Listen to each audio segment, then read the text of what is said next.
இன்னைக்கு இந்த சீரிஸோட அடுத்த எபிசோட தான் பார்க்க போறோம். சரி வாங்க வீடியோக்குள்ள போலாம். கட் பண்ண நம்ம டாக்டரை தான் காட்டுறாங்க. அவருக்கு நம்ம தலைவனுக்கு ட்ரீட்மெண்ட் கொடுக்க, அதாவது ஒரு மூலிகை குளியல் ரெடி பண்ணி அதுல நம்ம தலைவனை உட்கார வச்சு அக்குபஞ்சர் முறையில ட்ரீட்மெண்ட் கொடுக்கறாரு.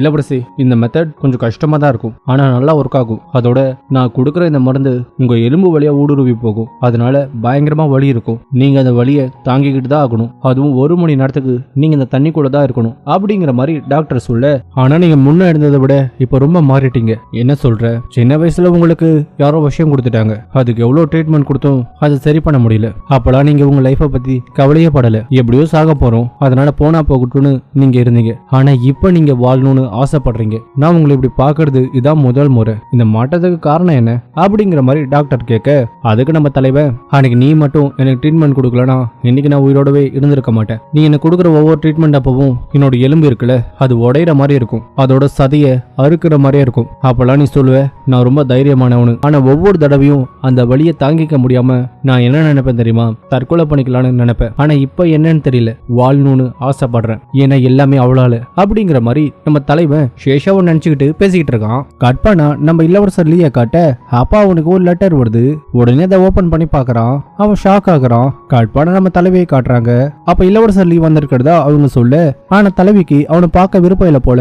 உடனே அவன் என்ன பண்றான், அந்த லெட்டரை உள்ள கொடுத்து விடுறான். உடனே தலைவி அதுல என்ன இருக்குன்னு ஓபன் பண்ணி பாக்குறா. அதுல ஒரு மேப் இருக்கு. இது நார்த் வெஸ்ட் ஆர்மியோட டிஃபென்ஸ் மேப் ஆச்சு. இந்த மேப்பை என்னோட குடும்பம் பல தலைமுறைகளா பாதுகாத்துட்டு வராங்க. இது ராணுவத்தோட முக்கியமான சீக்ரெட். இதுல வடமேற்கு எல்லையோட 7 வழிகள், அந்த கோட்டையோட படபலம், ஆயுத கடங்குன்னு எல்லா ரகசியமும் இதுல இருக்கு. இது மட்டும் எதிரிங்க கைக்கு போச்சுன்னா என் குடும்பத்தையே காலி பண்ணிடுவாங்க. உண்மைதான், இது எதிரிங்க கைக்கு போச்சுன்னா பெரிய பிரச்சனை ஆயிரும். அதோட அரசருக்கு மட்டும் இந்த விஷயம் தெரிஞ்சா உங்க குடும்பத்தையே கொண்டுருவாங்க அப்படிங்கிற மாதிரி அவங்க பேசிக்க, அப்படின்னா இளவரசர் லீய நீங்க பார்க்க போறீங்களா? இல்ல, இப்ப அவனை போய் பார்த்தா இந்த மேப் ஒரிஜினல்னு அவனுக்கு தெரிஞ்சிடும். சோ நான் அவனை போய் பார்க்க மாட்டேன். அப்பதான் இது ஒரு டூப்ளிகேட்னு அவன் நினைப்பான். அதோட யாருக்கிட்டையும் இத பத்தி சொல்ல மாட்டான். அதனால இந்த மேப்பை அவங்கிட்டே கொடுத்துரு அப்படிங்கிற மாதிரி நம்ம தலைவி சொல்ல, உடனே அவளோட வேலைக்காரி அந்த மேப்பை எடுத்துட்டு போய் நம்ம இளவரசன் லீ கிட்ட கொடுக்க, ஆனா அதே நேரத்துல அவளோட அப்பாவுக்கு லெட்டர் எழுதுறா.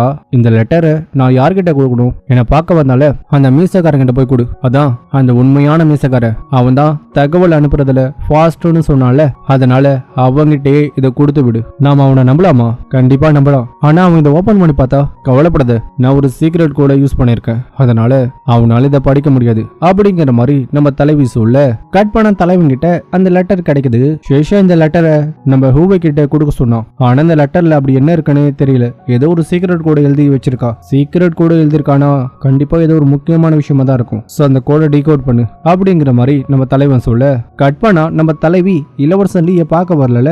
உடனே அவன் என்ன பண்றான், அந்த லெட்டரை கொண்டு வந்தால அந்த கார்டை புடிச்சு வச்சு அந்த மேப் அவனுக்கு எப்படி கிடைச்சதுன்னு விசாரிக்கிறான். ஆனா எவ்வளவு அடிச்சும் அவன் வாயவே திறக்கல. கட் பண்ண அடுத்த நாள் அவன் ஸ்ட்ரெயிட்டா நம்ம சேஷாவை போய் பார்த்து பேசுறான். நீ எதுக்கு இங்க வந்திருக்க? உன்கிட்ட கொஞ்சம் பேசணும் அப்படின்னு சொல்லிட்டு நம்ம தலைவிய அவன் தரன்னு இழுத்துட்டு போக, என்ன பண்ற? உனக்கு என்னதான் வேணும்? நான் உன்கிட்ட அந்த மேப்பை கொடுத்து விட்டேன், ஆனா நீ அதை பெருசாவே எடுத்துக்கல. நான் உடனே யோசிச்சு பார்த்தேன், ஒருவேளை அந்த மேப் டூப்ளிகேட்டானு. அப்பதான் எனக்கு தெரிஞ்சது நீ என்ன ஏமாத்திருக்கன்னு. வேணும்னே டைம் வாங்குறதுக்காக தானே அதை பண்ண. இந்த மேப்பை மட்டும் நான் என் அப்பா கிட்ட கொடுத்தா உன் ஃபேமிலிக்கு என்ன ஆகும்னு யோசிச்சு பாத்தியா? இங்க பாரு, சுத்தி வளைக்காம என்ன பேச வந்தியோ அதை மட்டும் சொல்லு அப்படிங்கிற மாதிரி நம்ம தலைவி சொல்ல, சரி நேரா நான் விஷயத்துக்கே வர. நீ என்ன கல்யாணம் பண்ணிக்கோ. நீ மட்டும் என்ன கல்யாணம் பண்ணிக்கிட்டனா இந்த மேப்பை பத்தி நான் யாருக்கிட்டயும் சொல்ல மாட்டேன். என்ன இந்த மேப்பை வச்சு என்ன மிரட்டுறியா? இங்க பாரு, என்கிட்ட இருக்கிற மேப்பு ஒரிஜினல் தான்னு எனக்கு தெரியும். நேத்து நீ என்ன ஏமாத்திருக்க. உடனே அவன் தலைவியை கிஸ் பண்ண வர, ஏய் மரியாதையா நடந்துக்கோ. மரியாதையாவா? நீ இந்த கேபிட்டலுக்கு வரதுக்கு முன்னாடியே நான் ஒரு கோவக்காரன்னு உனக்கு தெரியாதா? நான் என்னைக்குமே ஒரு நல்லவனா இருந்ததில்ல. உங்க அப்பாவுக்கும் நான் தான் சரியான மருமகன்னு அவருக்கும் தெரியும். நான் மறுபடியும் கேக்குறேன், என்ன கல்யாணம் பண்ணுவியா? அதான் சொல்றேன்ல, பண்ணிக்க மாட்டேன்னு. உன்னை நான் போக சொன்னா என் கைய விடு. அதோட அந்த மேப்பை உருவாக்குனது நீதானே. என்ன சொல்ற? 1000 மைல் தூரத்துல இருக்கிற அந்த ஆர்மியோட மேப் எப்படி தலைநகரத்துல இருக்கிற ஒரு சாதாரண வாட்ச்மேன் கிட்ட வரும்? அதுவும் கரெக்டா அது எப்படி உன்கிட்ட வந்து சேரும்? இதெல்லாம் பார்த்தா உனக்கு புரியலையா? இல்ல புரியாத மாதிரி நடிக்கிறியா? நீ என்ன சொல்ல வர? இப்ப கூட உனக்கு புரியலையா? இதெல்லாம் பண்றது உன்னோட அண்ணன் தானே, என்ன உனக்கு கட்டி வைக்கிறதுக்காக தானே அவன் இதை பண்றான். என் அப்பாவுக்கு மட்டும் இந்த விஷயம் தெரிஞ்சா அவர் கண்டிப்பா உன்னை மருமகனா ஏத்துக்க மாட்டாரு. சோ இப்போ சொல்றேன், உன்னால என்ன பண்ண முடியுமோ பண்ணிக்கோ அப்படின்னு சொல்லிட்டு நம்ம தலைவி அங்க இருந்து போக, உடனே நம்ம இளவரசன் இருக்கால அவன் தன்னோட அண்ணனை போய் பாக்குறான். ஆனா அந்த மேப்பை திருடினது நீதானா? அந்த மேப் வந்து நம்ம நாட்டோட பாதுகாப்பு சம்பந்தப்பட்ட விஷயம். சோ நான் அதை திருடல, ஆனா அது உன்கிட்ட வந்து சேர காரணம் நான் தான். எதுக்கு நான் அப்படி பண்ணேன்? அந்த இஷ்யூ பாடியோட கம்ப்யூட்டர் ஹெஷின்னு உனக்கு தெரியும்ல, அவன் கன்சர்ன் லியாங்கோட கசின். அவன் ரொம்ப நாளா வே பிரபுவோட பதவியை பிடிக்கணும்னு ஆசை. அதனால வடமேற்கு சேர்ந்த ஒருத்தனை தன்னோட ஆளா மாத்தி அவன் அந்த மேப்பை திருடனான். ஆனா அது அவங்க கிட்ட போய் சேர்றதுக்குள்ள நான் அதை எடுத்துக்கிட்டேன். நீங்க அதை எடுத்திருந்தா அதை உடனே வடமேற்கு எல்லைக்கு அனுப்பியிருக்கலாமே. அதை விட்டுட்டு எதுக்காக இங்க கொண்டு வந்தீங்க? எதுக்கு பண்ணுன்னு உனக்கு இன்னுமா புரியல? நீ லவ் பண்றல அந்த பொண்ணை உனக்கு கல்யாணம் பண்ணி வைக்கதான் நான் போட்ட பிளான் இது. நான் ஏற்கனவே சொல்லிட்டேன், எனக்கு உங்க உதவி தேவையில்லைன்னு. நான் தானே அவளை லவ் பண்றேன். சோ என்னோட லவ்வால தான் அவ என்ன கல்யாணம் பண்ணிக்கணும். இந்த மாதிரி எல்லாம் பண்ணா அது உண்மையான காதல் இல்ல அப்படிங்கிற மாதிரி அவன் சொல்ல, டேய் நம்ம கண்ணுக்கு தெரிகிறது தான் உண்மையான காதல், கண்ணுக்கு தெரியாம இருக்கிறது ஒருதலை காதல். நீ பண்றது ஒருதலை காதல். அதனால அவ உனக்கு கிடைக்கணும்னா இந்த மாதிரி பண்ணிதாகணும். சரி அதை விடு, நீ ஒன்னும் அவ்வளவு திறமசாலி இல்ல. அப்படி இருக்கும்போது நான் தான் இதை பண்ணனு உனக்கு எப்படி தெரியும் அப்படிங்கிற மாதிரி ஜின் இளவரசன் கேட்க, நான் இப்பதான் ஷேஷாவை பார்த்துட்டு வரேன், அவ தான் இதை பண்ணது நீங்கன்னு சொன்னா. என்ன அவ சொன்னாலா? நானும் அவளும் மீட் பண்ணதே இல்ல. அப்படி இருக்கும்போது அவளுக்கு எப்படி நான் தான் இதை பண்ணிருப்பேன்னு தெரியும்? அப்பா அவன் அன்னைக்கு நடந்ததை யோசிச்சு பாக்குறான். அன்னைக்கு அவ பண்ண அந்த ஸ்டைல் என் மனைவி பண்ண மாதிரியே இருந்தது. அதோட அவளுக்கும் என்னை பத்தி நிறைய தெரிஞ்சிருக்கு. என்னவா இருக்கும்? போன தடவை அந்த பத்திரத்தை எடுக்கும் போது கூட அவ தான் குறுக்க வந்து என் பிளானையே காலி பண்ணான். இந்த தடவையும் என் பிளானை அவ கண்டுபிடிச்சிட்டா. இது தற்செயலா நடந்ததா இல்ல வேற ஏதாவது இதுக்குள்ள இருக்கா அப்படிங்கிற மாதிரி நம்ம ஜின் இளவரசன் யோசிக்கிறான். கட் பண்ண அடுத்த நாள் ராஜ்யசபை கூடுது. அப்ப ராஜ்யசபையில அப்ப அந்த மேப் வந்து காணாம போன விஷயம் நம்ம அரசர்கிட்ட அங்க இருக்கிற மந்திரிகளா சொல்ல, எதை வச்சு அந்த மேப் காணாம போயிருக்குன்னு நீங்க சொல்றீங்க? அரசே, நெருப்பு இல்லாம போகையாது. இன்னைக்கு தலைநகரம் முழுக்க இதுதான் ஹாட் டாபிக்கே. சோ நம்ம உடனே வேப்பிரபு இங்க வர வச்சு விசாரிக்கணும். அந்த மேப் அவர் கையில தான் இருக்கா இல்லையான்னு நம்ம விசாரிக்கணும். அதுக்கு வாய்ப்பே இல்லை. ஒருவேளை இது எதிரியோட வேலையா இருந்தா என்ன பண்றது? ஏன்னா இந்த மாதிரி ஒரு விஷயத்த பரப்பி விட்டா நம்ம உடனே பார்டர்ல இருக்கிற வேப்பிரபுவை இங்க வர சொல்லுவோம். அவரு இங்க வந்த நேரம் பார்த்து ஒருவேளை அவங்க பார்டர் அட்டாக் பண்ணா என்ன ஆகும்? அதனால நாம எது பண்றதா இருந்தாலும் யோசிச்சு பண்ணணும். நீங்க சொல்றதும் சரிதான். வடமேற்கு எல்லையோட பாதுகாப்பு ரொம்ப முக்கியம். ஆனா அதே நேரத்துல வேப்பிரபு மேல இப்ப சந்தேகம் இருக்குல்ல, அதனால நாம அதை கிளாரிஃபை பண்ணணும். அப்ப மினிஸ்டர் டோங்குன்னு ஒருத்தன், மகாராஜா எனக்கு இப்பதான் ரகசியமா ஒரு தகவல் வந்தது. அந்த காணாம போன மேப் இப்ப இளவரசர் லீ கிட்ட இருக்கிறதா ஒரு தகவல் கிடைச்சிருக்கு அப்படிங்கிற மாதிரி அவரு சொல்ல, இளவரசர் லீ அவரு சொல்றது உண்மையா அப்படிங்கிற மாதிரி நம்ம அரசர் கேட்க, அரசே இந்த மினிஸ்டருக்கு எங்க இருந்துதான் இந்த மாதிரி தகவல் கிடைக்குதுன்னே எனக்கு தெரியல. அந்த மேப்பை மட்டும் என்கிட்ட இருந்தா நான் அதை உங்ககிட்ட வந்து கொடுத்துருப்பேனே. அப்படின்னா எதுக்காக நீங்க ஒரு வாட்ச்மேனை பிடிச்சி வச்சு விசாரிச்சுட்டு இருக்கீங்க? அப்படியா? அந்த மாதிரி நான் எந்த வாட்ச்மேனையும் விசாரிக்கலையே. இங்க பாருங்க, யாரும் சண்டை போட வேணாம். அவன் தான் இதை பண்ணலன்னு சொல்றானே. ஒருவேளை அவன் இதை பண்ணிருந்தா நீ ஆதாரத்தை கொண்டு வா, அப்ப நாம இதை பேசிக்கலாம் அப்படிங்கிற மாதிரி நம்ம அரசர் அந்த விஷயத்தை ஆஃப் பண்ணிடுறாரு. கட் பண்ண அந்த மேப் இருக்குல்ல, அது ஒரு வழியா வேப்பிரபு கிட்ட போயிருது. இப்போ இந்த விஷயம் நம்ம தலைவிக்கு தெரிய வர, இளவரசி அரசவையில இன்னைக்கு அந்த மேப்பை பத்தி பேசினாங்க. ஆனா இளவரசர் லீ உங்களை காட்டி கொடுக்கல. அதோட அரசர்கிட்டயும் உண்மையை மறைச்சிட்டாரு. சோ அவர் உங்க மேல வச்சிருக்க காதல் உண்மையான காதல். நானும் ஒத்துக்கிறேன், அவன் கொஞ்சம் முரடனா இருந்தாலும் ரொம்ப நல்லவன் தான். ஆனா இப்ப அது முக்கியம் இல்ல. அந்த மேப்பை யாரு திருடினாங்க தான் நாம கண்டுபிடிக்கணும். அது வரைக்கும் வடமேற்கு எல்லைக்கு ஆபத்து தான் அப்படிங்கிற மாதிரி நம்ம தலைவி சொல்ல, இளவரசி இப்பதான் அந்த மர்ம மனிதன் கிட்ட இருந்து ஒரு மெசேஜ் வந்திருக்கு. நீங்க அவனை நம்பி இந்த வேலையை கொடுத்ததுக்கு அவன் ரொம்ப சந்தோஷப்பட்டதா சொன்னான். இன்னும் இதே மாதிரி வேலை இருந்தா தாராளமா அவனை கூப்பிடலான்னு அவன் சொல்லியிருக்கான். எதுக்காக அவன் சம்பந்தமே இல்லாம திரும்ப இதையே சொல்லியிருக்கான்? ஏன்னா முதல் தடவை பார்த்தப்ப அவன் இதே விஷயத்த தான் சொன்னான். இப்பதான் புரியுது. அந்த கமாண்டர் ஏஷி அவன் 10 வருஷமா அங்கதான் இருக்கான். அவனுக்கு வடமேற்கு எல்லையை பத்தி அத்துப்படி. ஒருவேளை அந்த வரைபடம் காணாம போனா அரசர் என்னோட அப்பாவை கொன்னுருவாரு. அதுக்கப்புறம் வடமேற்கு கண்ட்ரோல் அந்த ஏஷி கையில போயிருக்கும். சோ அந்த வரைபடத்தை திருடினது அந்த ஏஷியோட ஆளுங்க தான். அததான் இந்த மர்ம மனிதன் எனக்கு சொல்ல வரான். மோயுன் உடனே இதை பத்தி அப்பாவுக்கு லெட்டர் அனுப்பு அப்படிங்கிற மாதிரி நம்ம தலைவி சொல்ல, ஆனா அரண்மனையில இருக்கிறவங்களுக்கே இந்த விஷயம் தெரியல. ஆனா இவனுக்கு எப்படி இந்த விஷயம் தெரியும்? அந்த மர்ம மனிதன் சாதாரண ஆளா இருக்க மாட்டான். அவன் கண்டிப்பா பெரிய ஆளா தான் இருப்பான். காட் பண்ணா நம்ம தலைவனை காட்ட, அப்ப நம்ம தலைவனும் ஹாங்குவேவும் பேசிக்கிட்டு இருக்காங்க.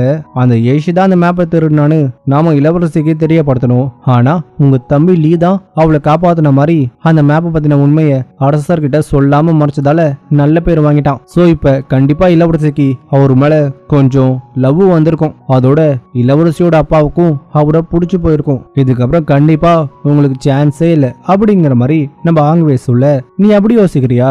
ஆனா கொஞ்சம் இப்படி யோசிச்சு பாரு. அந்த அண்ணன் தம்பிங்க 2 பேருமே ரொம்ப பாசக்காரங்க. ஆனா ஷேஷாவோட அப்பா இருக்காருல, அவரு கண்டிப்பா யோசிக்க மாட்டாரா? அந்த ஜின்னில அரசன் ரொம்ப திறமையானவ. கண்டிப்பா ஒரு நாள் அவன் அரசனானா அவன் தம்பி லீ இருக்கால, அவன் அவனுக்கு கீழே தான் வேலை செய்வான். சோ ஷேஷா அவனை கல்யாணம் பண்ணிக்கிட்டா எந்த பிரச்சனையிலும் மாட்டிக்க மாட்டா, சந்தோஷமா இருப்பா. சோ கண்டிப்பா அவரு லீய தான் சூஸ் பண்ணுவாரு. ஆனா அந்த மேப் அவங்க கையில வந்த பிறகு அவங்க ஷேஷாவை பிளாக்மெயில் பண்ணி கல்யாணம் பண்ணிக்க பார்த்தாங்களே, அந்த விஷயம் மட்டும் வே பிரபுக்கு தெரிஞ்சா என்ன ஆகும்? புரிஞ்சு போச்சு. இந்த விஷயத்த உடனே வே பிரபுக்கு தெரியப்படுத்தணும், அப்படிதானே? கரெக்ட்.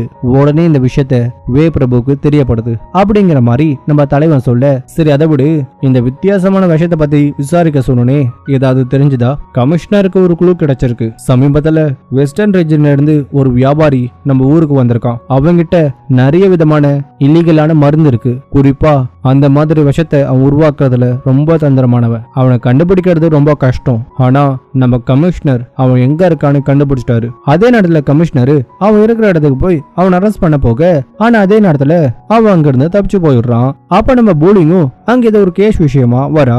நீங்க என்ன பண்ற? நான் ஒரு கேஸ் விஷயமா இங்க வந்தேன். வெஸ்டர்ன் ரீஜனை சேர்ந்த ஒரு வியாபாரி 2 பேரை கொண்டு இருக்கான். சோ அவனை பிடிக்கதான் நான் வந்தேன். சரி நீங்க என்ன பண்ற? அது உனக்கு தேவையில்லை. இங்க பாரு, நீயும் அவனுக்காக தான் வந்திருக்க, நானும் அவனுக்காக தான் வந்திருக்கேன். ஆனா உங்ககிட்ட ஒண்ணு சொல்லிக்கிறேன், அந்த ஆளு ரொம்ப தந்திரமானவன், அதோட கொஞ்சம் உஷாரானவனும் கூட.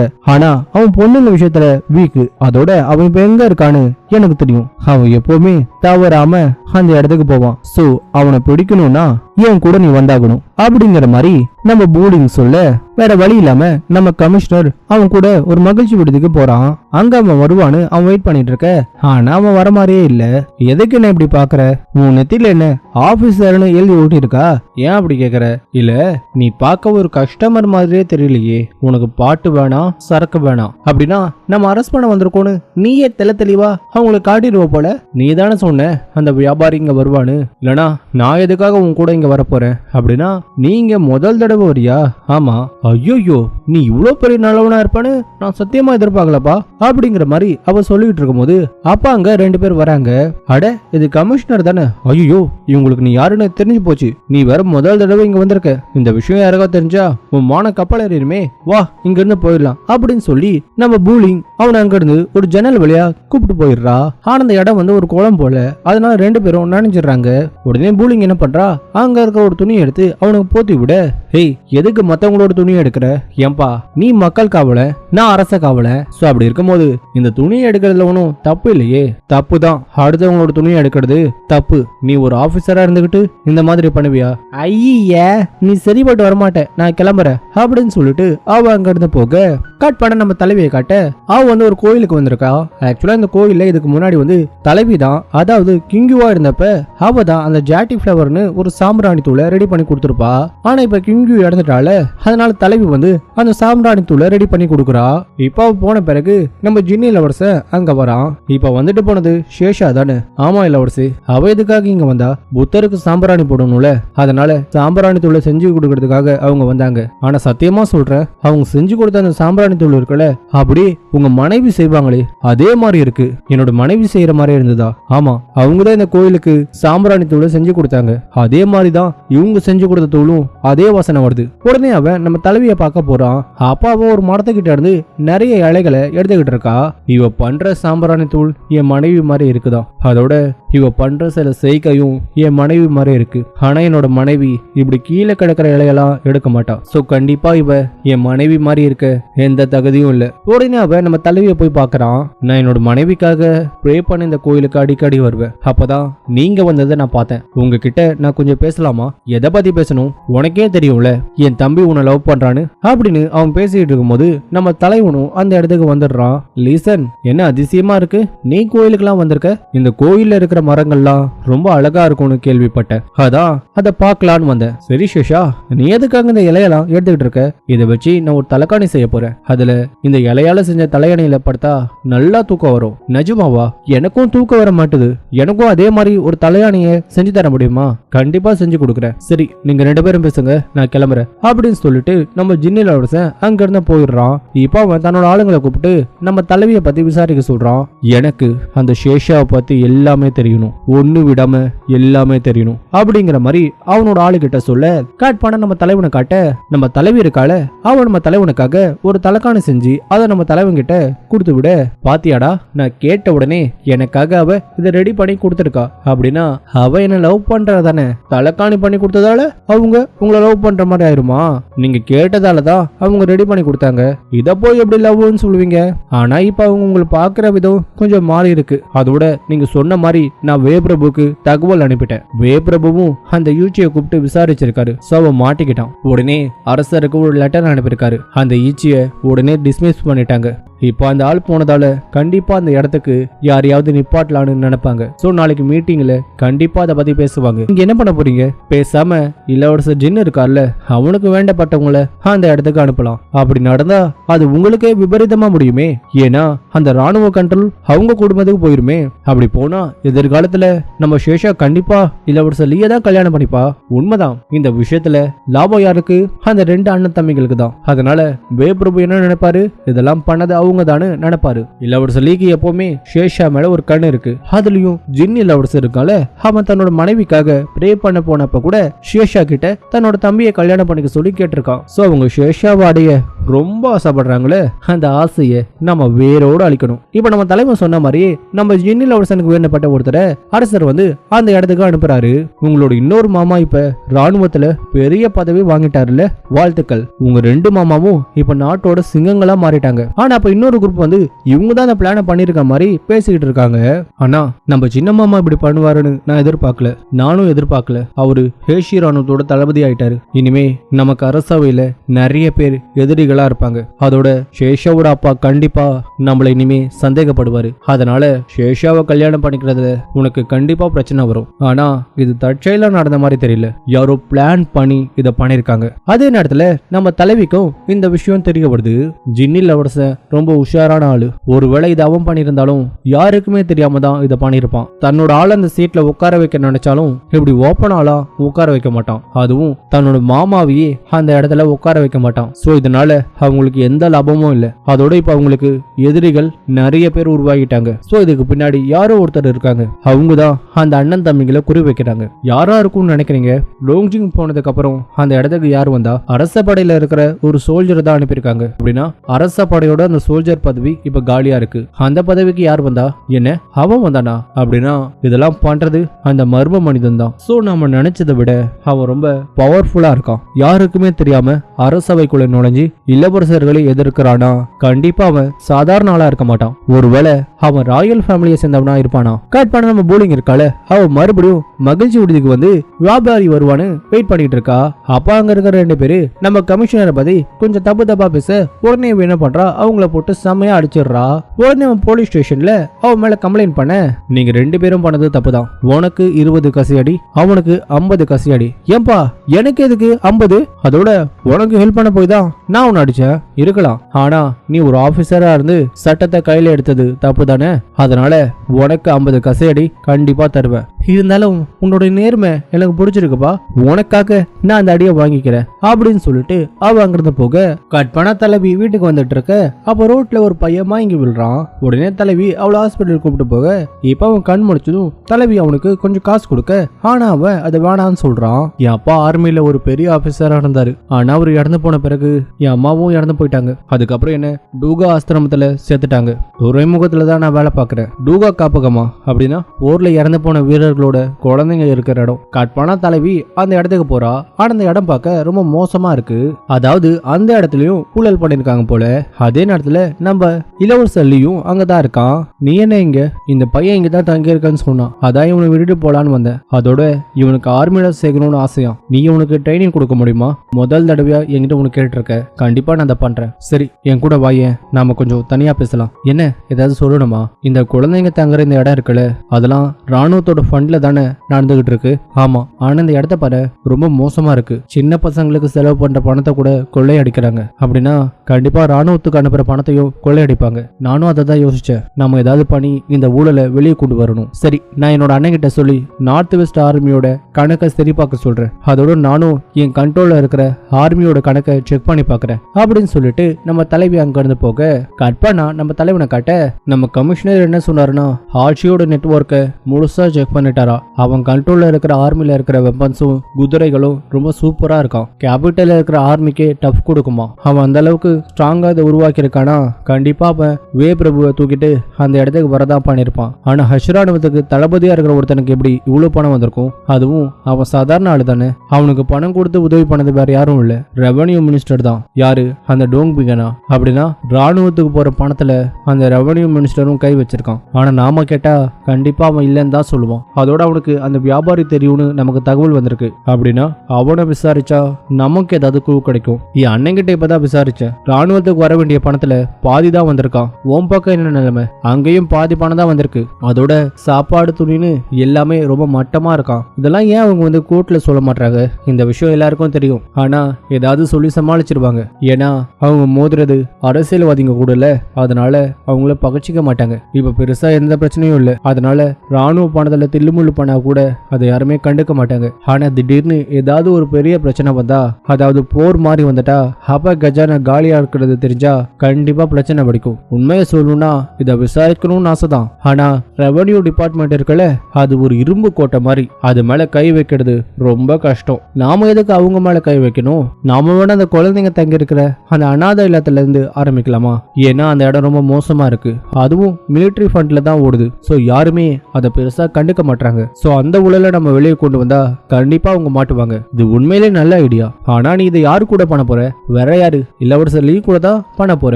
என்ன திடீர்னு அவரு கூட? நீங்க ரெண்டு பேரும் எப்போ க்ளோஸ் ஆனீங்க? நீ எப்பவுமே அந்த லீசன் கூட தானே சுத்துவ. இப்ப என்ன லீ கூட சுத்துற? அவன் ரொம்ப நல்லவன். ஆனா அதே நேரத்துல நாங்க ஒன்னும் அவ்வளவு க்ளோஸ் இல்லனா, இந்த விஷயத்துல மட்டும்தான் நாங்க ஒன்னா சேர்ந்து வேலை செய்யறோம். இப்பதான் எனக்கு புரியுது. லீசன் உடம்பு சரியில்லாதவன். சோ அவன் எப்ப வேணா மட்டையாயிருவானு. அதனால 2 குதிரையில சவாரி பண்ற. அப்படித்தானே? 2 குதிரை இல்ல, விட்டா நான் 5 குதிரையிலும் சவாரி பண்ணுவேன். ஏன்னா அந்த கெப்பாசிட்டி எனக்கு இருக்கு. ஏபா, உன்ன மாதிரி ஒரு லேடியை நான் பார்த்ததே இல்லமா. நானா இருந்தா இந்த மாதிரி விஷயத்தெல்லாம் ஓப்பனா சொல்ல மாட்டேன். ஆனா நீ வேற லெவலு. சரி, அது இருக்கட்டும். உன் மேல ஒரு சென்ட்டை வச்சு நீ பொண்ணுன்னு கண்டுபிடிச்சிருவாங்க. நான் ஒரு சென்ட்டை ரெடி பண்ணி தரேன், அதை நீ போட்டுக்கோ. நீ பொண்ணுங்கிறத யாருமே கண்டுபிடிக்க மாட்டாங்க. நம்ம தலைவி இப்ப அந்த ஆசிரமத்தை பத்தி விசாரிக்கிற விஷயம் தெரிஞ்சிருது. டூஹா காப்பகமா, அதை பத்தி எதுக்கு விசாரிக்கிறா? புரிஞ்சு போச்சு. அந்த வருவாய் அமைச்சர் மிலிட்டரியோட பணத்தை கையாண்டாலும் அவனுக்கு எதிராக எந்த எவிடன்ஸும் இல்ல. ஆனா இந்த காப்பகத்தை கூட அதே ஃபண்ட்ல இருந்து தானே ரன் பண்ணிட்டு இருக்காங்க. சோ இதை வச்சு அவனை தூக்கிடலாம். ஆனா இந்த விஷயத்த ரெவன்யூ மினிஸ்டருக்கு இன்ஃபார்ம் பண்ணிரு. எதனால தான் மாட்டிக்க போறேன்னு தெரிஞ்சா கண்டிப்பா அவன் ஏதாவது முட்டாள்தனமா பண்ண பார்ப்பான். அப்போ ஆட்டோமேட்டிக்கா அவன் நம்ம கிட்ட மாட்டிப்பான். அதே நேரத்துல தலைவன் என்ன பண்றான்? ராணுவத்துக்கு அனுப்புற எல்லா ஃபுட்டையும் அவன் திருடிடுறான். அவன் கண்டிப்பா ராணுவத்துக்கு சரக்கு அனுப்புறதுக்கு கம்மியான விலையில தானியம் வாங்குவான். நீ என்ன பண்ற? நம்மால ஒருத்தனை ரொம்ப கம்மியான விலைக்கு தானியங்கள் விற்கிற மாதிரி செட் பண்ணு. அவன் வந்து அதை வாங்கட்டும். அவன் அதை வாங்கின பிறகு ஆதாரத்தோட அவனை அரெஸ்ட் பண்ணிடலாம். அதோட ஜெயில இருந்து 2 பேரை வெளியே கொண்டு வா அப்படிங்கிற மாதிரி நம்ம ஹீரோ சொல்ல, கட் பண்ண அடுத்த நாள் அரசவையில நம்ம கமிஷனர் வந்து ஜெயில இருந்து 2 பேர் தப்பிச்சு போயிட்டாங்கன்னு அவங்கள பிடிக்கிறதுக்காக போகும்போது, தப்பிச்சு போனவங்க ஏதோ ஒரு இடத்துல இருந்ததா தகவல் வந்ததாவும் உடனே அவங்களை கைது பண்ணலான்னு போகும்போது அங்க போனா நிறைய தானிய மூட்டை, அதாவது ராணுவத்துக்கு போற தானிய மூட்டை அங்க இருக்கிறதா அவன் வந்து சொல்றான். எந்த இடத்துல அந்த மூட்டையை கண்டுபிடிச்சிங்க? நாங்க விசாரிச்சு பார்த்ததுல அந்த இடம் ரெவன்யூ மினிஸ்டருக்கு சொந்தமான இடம்னு தெரிய வந்தது. உடனே அரசர் என்ன பண்றாரு? அந்த மினிஸ்டர் கூப்பிடுறாரு. கமிஷனர் சொல்றது உண்மையா? அரசே, கேபிட்டலுக்கு வெளியே எனக்கு ஒரு எஸ்டேட் இருக்கிறது உண்மைதான். ஆனா நான் அந்த இடத்துக்கு போய் ரொம்ப நாள் ஆகுது. சோ அங்க யாருமே இல்லைன்னு நினைச்சுதான் யாரோ அங்க அந்த மூட்டையை கொண்டு வந்திருக்காங்க. அதுவும் என்னை மாட்டி விட தான் யாரும் இதை பண்ணிருக்காங்க. அரசே, கேபிட்டலுக்கு வெளியே நிறைய பங்களா இருக்கு. அதே மாதிரி இதை விட பால் அடைஞ்ச நிறைய இடம் இருக்கு. சோ அந்த பங்களாவெல்லாம் விட்டுட்டு குறிப்பா இவரோட பங்களால மட்டும் எதுக்காக அந்த மூட்டையை வைக்கணும்? அதோட இவரு நேத்து ஒரு தானிய வியாபாரி கிட்ட இருந்து ரொம்ப கம்மியான விலைக்கு தானியம் வாங்கியிருக்காரு அப்படின்னு எவிடன்ஸோட நம்ம கமிஷனர் அந்த மினிஸ்டரை மாட்டி விட உடனே அரசர் என்ன பண்றாரு, அவனை ஜெயில போட்டுறாரு. கட் பண்ண ஜெயில இருக்கிற அந்த மினிஸ்டரை போய் நம்ம தலைவன் பாக்குறான். அப்படின்னா என்னை மாட்டி விட்டது நீங்க தானா? ஆமா, நானே தான். நான் இங்க வந்ததே உன்னோட ஃபேமிலியை காப்பாத்த தான். ஆனா நான் கேட்கிற கேள்விக்கு நீ பதில் சொல்லணும். தெற்கு பகுதியில ஒரு வியாபாரி பயங்கரமான விஷயங்களை உருவாக்குறதா எனக்கு தகவல் கிடைச்சது. அது யாருன்னு உனக்கு தெரியுமா? எனக்கு அவ யாருன்னு தெரியாது. ஆனா அதே மாதிரி வித்தியாசமான பாய்சனை உருவாக்குற ஒருத்தனை எனக்கு தெரியும். ஒருவேளை நீங்க சொல்ற ஆளு அந்த ஆளா கூட இருக்க வாய்ப்பு இருக்கு. அவனோட பேர் என்ன? அவன் பார்க்க எப்படி இருப்பான்? நீங்க என்னோட ஃபேமிலியை காப்பாத்துவீங்கன்னா கண்டிப்பா நான் சொல்றேன், கண்டிப்பா காப்பாத்துவேன். இப்ப தலைவிக்கும் இந்த விஷயம் தெரிய வருது. அதாவது நம்ம தலைவன் வந்து அந்த மினிஸ்டரோட ஃபேமிலியை காப்பாத்திருக்கால, அந்த விஷயம் நம்ம தலைவிக்கு தெரிய வருது. இளவரசர் ரொம்ப நல்லவர்ல, அந்த மினிஸ்டர் தப்பு பண்ணாலும் அவரோட ஃபேமிலி இதுல சம்பந்தம் இல்லைன்னு சொல்லி அவங்களை காப்பாத்திருக்காரு. உண்மைதான், அவரு ரொம்ப நல்லவரு. என்ன ரொம்ப இழுத்து சொல்றீங்க? இதுல ஏதாவது உள்குத்து இருக்கா? ஏன் அப்படி சொல்ற?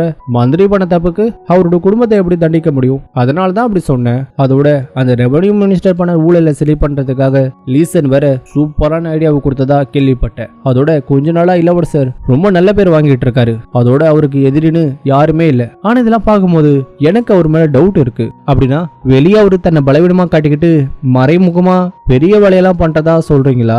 எனக்கும் தெரியல. ஆனா அப்படி இருக்கலாமோன்னு எனக்கு தோணுது. அப்ப நம்ம பூலிங்க இருக்கால, அரசர் வந்து எல்லா பணத்தையும் அனுப்பிட்டாரு. அதோட நல்ல தானியங்களையும் அனுப்பியிருக்காரு. நானும் கேள்விப்பட்டேன். சரி, நான் இறந்து போன வீரர்களுக்கு அஞ்சலி செலுத்த போறேன், நீயும் வரியா? உடனே தலைவி அங்க போக, அங்க போன அதே இடத்துல நம்ம இளவரசன் இருக்கால, அவன் ஒரு கல்லறையில அந்த ராணுவ வீரர்கள் கூட பேரை எழுதிக்கிட்டு இருக்கான். அப்ப அவனோட கையில ரத்தம் வர உடனே நம்ம தலைவி அவனுக்கு மருந்து போட்டு விடுறா. கட் பண்ணா தலைவி வண்டியில போயிட்டு இருக்கும்போது நம்ம பூலிங் வந்து நம்ம இளவரசன் லீய பாராட்டுறா. நீ அவனை ரொம்ப பாராட்டுறியே, என்ன விஷயம் உனக்கு தெரியாதா? அவங்க ஃபேமிலியே ராணுவ ஃபேமிலி தான். அந்த ஃபேமிலியில இருக்க எல்லாருமே ராணுவத்துக்கு போயிருக்காங்க. அவங்களோட தாத்தா தி கிரேட் ரோங்கர் பயங்கரமான மாவீரர். எத்தனை எதிரிகளை துவம்சம் பண்ணிருக்காரு தெரியுமா? அதோட அவரோட உயிர் கூட போர்க்காலத்துல தான் போச்சு. வீர மரணம் அடைஞ்சாரு. அதோட அவருக்கு 4 பசங்கள்ல 2 பசங்க போர்ல போய் சண்டை போட்டு உயிர் விட்டுருக்காங்க. அந்த குடும்பமே நாட்டுக்காக உயிர் கொடுத்த குடும்பம் தான். ஒருவேளை நம்ம பட்டத்து இளவரசர் மட்டும் இறந்து போயிட்டாருன்னா அவருக்கு பிறகு நம்ம இளவரசர் ஜின்னு தான் அடுத்த ராஜாவா வருவாருன்னு எல்லாரும் சொல்லிக்கிறாங்க. சோ அதனாலதான் அரசர் அந்த ரோங் குடும்பத்துக்கு மிலிட்டரியோட கண்ட்ரோலை கொடுத்திருக்காரு. சோ நீ அந்த 5 பேர்ல இளவரசர் லீய தானே லவ் பண்ற? அவங்க தாத்தா பண்ணது, அவங்க மாமா பண்ணது, அவங்க கொள்ளு தாத்தா பண்ணதெல்லாம் வச்சுக்கிட்டு ஒருத்தரை லவ் பண்ண முடியாது. ஒருத்தரை பிடிக்கணும்னா அது நமக்கு பிடிக்கணும். இவங்க பண்ணதுக்காகலாம் அவங்களை நேசிக்க முடியாது. காட் பாடம் நம்ம தலைவனை காட்ட அப்பா அவன் தன்னோட டீம் கிட்ட பேசிட்டு இருக்கான். என்ன இளவரசி, திடீர்னு எங்களை வர சொல்லிருக்கீங்க, அதுவும் எல்லாரையும் வர சொல்லிருக்கீங்களே, என்ன விஷயம்? ஏதாவது முக்கியமான விஷயமா? அதுவா, அந்த இளவரசர் லீ இருக்கான்ல, அவன் ஷேஷா கூட ரொம்ப க்ளோஸா இருக்கான். அது மட்டும் இல்லாம ஷேஷாவுக்கும் அவனுக்கு பிடிச்சிருக்கு போல. இளவரசி, இதுக்காக தான் எங்களை கூப்பிட்டீங்களா? சரி, நாங்க ஐடியா கொடுக்குறோம். நாம வேணா இளவரசர் லீய கலெக்ட் பண்றதுக்காக ஒரு அழகான பொண்ணை ரெடி பண்ணி அனுப்பலாமா? சேச்சே, அந்த மாதிரி எல்லாம் கேவலமா பண்ண வேணாம். ஏற்கனவே இங்க இருக்கிற நிறைய பேர் பொண்ணுங்களுக்கு பண்ண பாவம் போதாதா? அப்படி இருக்க நாமளும் அந்த மாதிரி பண்ணணுமா? அதுக்கு பதிலா ஒரு ஆமலை யூஸ் பண்ணிக்கலாம். என்னது ஆமலையா? ஆமா. சரி, யார அனுப்ப போறீங்க? நீயே போ. நானா? ஆமா, நீ சண்டை போடுறதுல கேட்டிக்கார. அதனால இளவரசர் லீயோட சண்டை போடும் போது உன்னால அவரை சமாளிக்க முடியும். ஆனா இளவரசி, அவர் என்னை விட பயங்கரமா சண்டைக்காரரு. நான் மட்டும் அவர் கூட சண்டை போடுனா 5 நிமிஷத்துல என் கதையை முடிச்சிருவாரு. சோ அவர் கூட சண்டை போடும் போது அவர்கிட்ட இருந்து தப்பிக்கிறதுக்கு ஒருத்தர் எனக்கு வேணும். அப்படின்னா நீ போறியா? ஐயே இளவரசி, என்ன அந்த பூலிங் வந்து டார்ச்சர் பண்றா. நான் எங்க போனாலும் என் பின்னாடியே வரா. சோ நான் இதுக்கு செட் ஆக மாட்டேன். அப்ப நீடா, நானும் கொஞ்சம் பிஸியா தான் இருக்கேன். இளவரசி, பேசாம நீங்க போங்களே. சரி, நானே போறேன். அதாவது உங்களோட பிளான் என்னன்னா, நம்ம தலைவன் நைட்ல வரும்போது ஒரு திட்டம் வந்து அவன் அடிச்சு போட்டு அவங்க கிட்ட இருக்கிற காசை திருட பார்க்கணும். அப்ப இளவரசர் லீ வந்து அதை பார்த்து நம்ம தலைவனை காப்பாத்துற மாதிரி ஒரு பிளான் போடுறாங்க. அதே மாதிரி நம்ம ஆண்வே இருக்கால, அவன் வேஷம் போட்டு நம்ம தலைவன் கிட்ட அந்த பணத்தை எடுக்கிற மாதிரி சீனை போட, அப்ப அதை நம்ம இளவரசன் பாத்துறான். உடனே ஆண்வே கூட சண்டை போட்டு நம்ம ஹீரோவை காப்பாத்துறான். ஆமாண்ணா, நீ எதுக்கு எதுக்கு இந்த நேரத்துல வெளியே வந்த? சும்மா காத்து வாங்கலான்னு வந்தேன். அதோட என்னால சும்மா தானே இருக்க முடியும். உன்ன மாதிரிலாம் போர்க்களத்துக்குலாம் போய் சண்டை போட முடியாதே. அட போனா, நானே தோத்து போய் நிக்கிறேன். அப்படி இருக்கும்போது நான் ஒன்னும் கெத்துலாம் இல்ல. சரியா, நான் கேட்கணும்னு நினைச்சேன், நீ உண்மையிலே சேஷாவை கல்யாணம் பண்ணிக்கணும்னு நினைக்கிறியா? உனக்கு அவ்வளவு பிடிச்சிருக்கா? தம்பி, கல்யாணங்கிறது விளையாட்டு இல்ல. அதோட நாம இதுல என்னதான் போட்டி போட்டாலும் நாம சகோதரர்கள். அதனால நம்ம 2 பேருக்குள்ளயும் சண்டை வரக்கூடாது. அதோட நாம நேர்மையா தான் போட்டி போடணும். கண்டிப்பானா? சரி, நாளைக்கு நான் வேட்டைக்கு போறேன், நீயும் வரியா? உடனே 2 பேரும் வேட்டைக்கு போக அப்ப மழை வருதுன்னு அவங்க 2 பேருமே ஒரு கோயிலுக்கு போறாங்க.